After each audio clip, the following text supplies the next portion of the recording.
ಅಂತೂ ನಮ್ ಶೆಟ್ರು ಬಹಳ ಬದಲಾಯಿಸ್ಯಾರ ನೋಡ್ರಿ. ನಮ್ ಪ್ಲಾನ್ ಶೆಟ್ರ ಮೇಲೆ ಇಷ್ಟೊಂದು ಪರಿಣಾಮ ಬೀರುತ್ತಂತ ತಿಳ್ಕೊಂಡಿದ್ದಿಲ್ಲ. ಆಗಿದ್ದೆಲ್ಲ ಒಳ್ಳೇದೇ ಆಯ್ತು. ನಾನು ಈಗ ಬಂದ ಕೆಲಸನ ಬೇಗ ಮುಗಿಸಬೇಕು.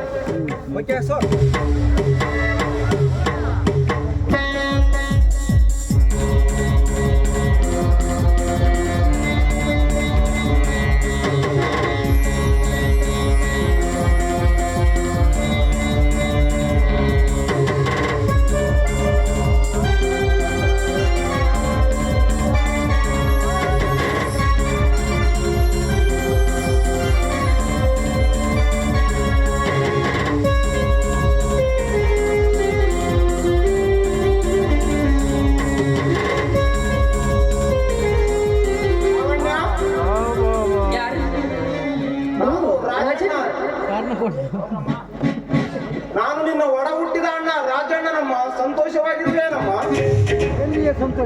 ಇನ್ನು ಎಲ್ಲಿದೆ ಸಂತೋಷ? ಈ ನನ್ನೆಯ ದುರಂತದ ನನ್ನ ಬಾಳಿನ ಕತೆ ಅಲ್ಲ. ನಿನ್ನ ಮೇಲಿನ ಸೀಲಿನದಾಗಿ ಆದರೆ ಆ ಚಾಣಕ್ಯ ನನ್ನನ್ನು ಕರೆದುಕೊಂಡು ಬಂದು ನನ್ನ ಶೀಲ ಅಪಹರಣ ಮಾಡಿಬಿಟ್ಟ. ನನ್ನ ಶೀಲ ಅಪಹರಣ ಮಾಡಿಬಿಟ್ಟ. ಶೀಲವನ್ನು ಕಳೆದುಕೊಂಡ ನಾನು ಅವರ ಜೊತೆಯಲ್ಲಿ ಸಾಯಿದೆ. ಸತ್ತಂತೆ ಬಾಳನ್ನು ನಡೆಸುತ್ತಿರುವೆ. ಸತ್ತಂತೆ ಬಾಳನ್ನು ನಡೆಸುತ್ತಿರುವೆ. ಸಮಯ ಸಿಕ್ಕಾಗ ತಪ್ಪಿಸಿಕೊಂಡು ಬರಬಹುದಿತ್ತಲ್ಲಮ್ಮ.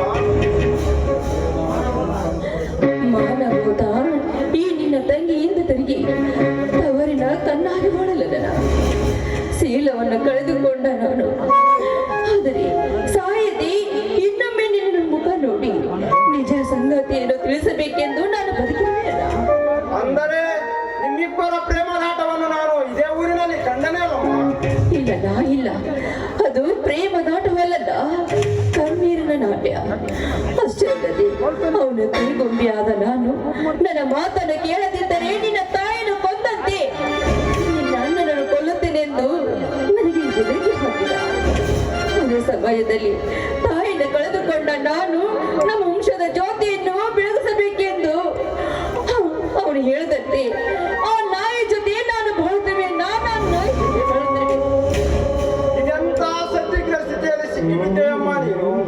ಈ ನಿನ್ನ ಅಣ್ಣನ ಮೇಲಿನ ಪ್ರೀತಿಗಾಗಿ ನಿನ್ನ ಪ್ರಾಣವನ್ನೇ ಬಲಿಕೊಟ್ಟ ನೀನು ನನ್ನ ತಂಗಿ ಅಲ್ಲಮ್ಮ, ನನ್ನ ತಾಯಿ ನೀನು.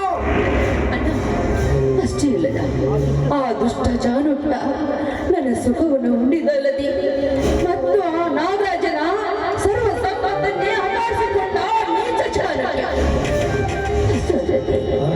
ಆ ಮನೆಗೆ ಬೆಲೆ ಬಾಳುವ ಎಲ್ಲ ಸರ್ವ ಆಸ್ತಿಯನ್ನು ದೋಚಿಕೊಂಡು ಶಿವನ ವಿಗ್ರಹವನ್ನು ತೆಗೆದುಕೊಂಡು ಈ ಬ್ಯಾಗಲ್ಲಿ ತೆಗೆದುಕೊಂಡು ಬಂದಿರುವೆ ಅಲ್ಲ. ಇದನ್ನು ಅವನಿಗೆ ಒಪ್ಪಿಸಿದ್ರೆ ನಿನ್ನನ್ನು ಕೊಲ್ಲುವುದಿಲ್ಲ ಅಂತ ಮಾತು ಕೊಟ್ಟಿದ್ದಾನೆ. ಅವರಾವ ರಾಕ್ಷಸನೇ ಆಗಿರಲಿ, ದೈವ ಸತ್ಯದ ಹಿಂದೆಯೇ ಇರುತ್ತದೆ. ಅವನನ್ನು ಹಿಡಿಯುವ ಉಪಾಯವನ್ನು ಹೇಳುತ್ತೇನೆ, ಅದರಂತೆ ಅನುಸರಿಸು. ಆ ಮರದ ಕಡೆಯಲ್ಲಿ ಎಲ್ಲಾನು ವಿವರಿಸುವೆ. ಇಲ್ಲ, ಅದೆಂದಿಗೂ ಸಾಧ್ಯವಿಲ್ಲ. ಮೊದಲೇ ಅಪಕಾರಿ ಅಂತಹ ರಾಕ್ಷಸರು ನಿನ್ನನ್ನು ಸುಮ್ಮನೆ ಬಿಡುವರಣ್ಣ. ಅವನಾವ ರಾಕ್ಷಸನೇ ಆಗಿರಲಿ, ದೈವ ಸತ್ಯದ ಹಿಂದೆಯೇ ಇರುತ್ತದೆ. ಅವನನ್ನು ಹಿಡಿಯುವ ಉಪಾಯವನ್ನು ನಾನು ಹೇಳುತ್ತೇನೆ, ಅದರಂತೆ ನೀನು ಅನುಸರಿಸು. ಬಾ, ಆ ಮರದ ಕೆಳಗೆ ಎಲ್ಲವನ್ನು ವಿವರಿಸುವೆ. ಆಯ್ತು, ನಡೆಯೋಣ, ಹೋಗೋಣ.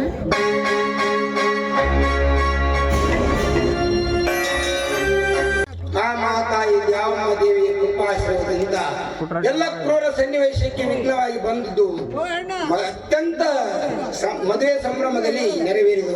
ಇವತ್ತು ಪ್ರೇಮಕ್ಕೆ ಗೆಲುವಾಯಿತು. ನಮ್ಮೆಲ್ಲರನ್ನು ಒಂದುಗೂಡಿಸಿದ ಈ ಊರಿನ ಗುರು ಹಿರಿಯರಿಗೂ ಎಲ್ಲ ಪಾತ್ರಧಾರಿಗಳು ವೇದಿಕೆ ಮುಂಭಾಗದಲ್ಲಿ ಎಲ್ಲ ಗೌರವವನ್ನು ಸಮರ್ಪಣೆ ತಮ್ಮೆಲ್ಲರಿಗೆ ಧನ್ಯವಾದ. ಎಲ್ಲರನ್ನು ಒಂದುಗೂಡಿಸಿದ